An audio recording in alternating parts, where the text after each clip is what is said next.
Dans l'évangile de Jésus-Christ selon saint Luc. En ce temps-là, Jésus disait à ses disciples : « Comme cela s'est passé dans les jours de Noé, ainsi en sera-t-il dans les jours du Fils de l'homme. On mangeait, on buvait, on prenait femme, on prenait mari, jusqu'au jour où Noé entra dans l'arche et où survint le déluge qui les fit tous périr. Il en était de même dans les jours de Lot. On mangeait, on buvait, on achetait, on vendait, on plantait, on bâtissait.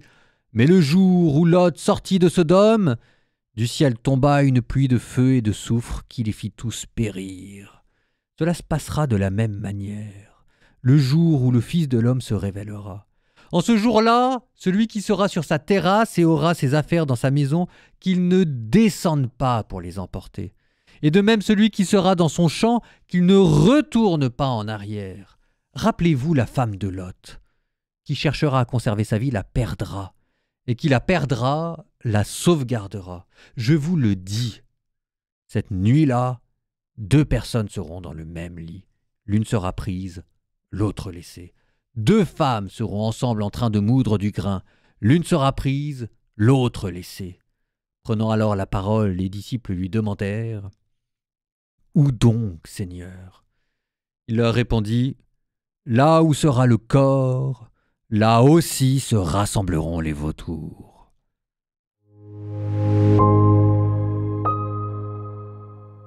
Les pères de l'Église, en commentant ce passage, disent « c'est parce que les gens menaient une vie dissolue ».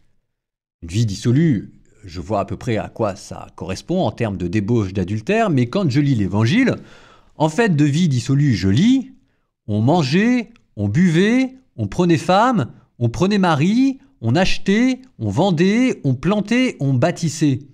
Est-ce là une vie dissolue ? Ou est-ce plutôt là une simple vie humaine ? Sauf que manifestement, ça n'a pas suffi. Ils mangeaient, ils buvaient, ils achetaient, ils vendaient, ils ne se sont doutés de rien jusqu'au jour où Noé est monté dans l'arche.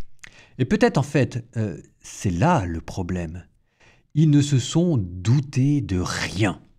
Ils ne se sont doutés de rien, ça veut dire qu'ils étaient satisfaits.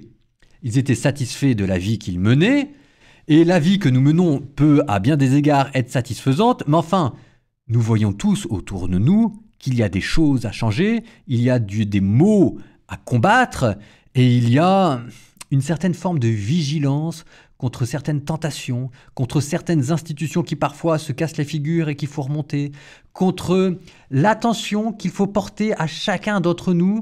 Enfin, on n'est pas là pour se satisfaire. Et je pense que c'est peut-être ça.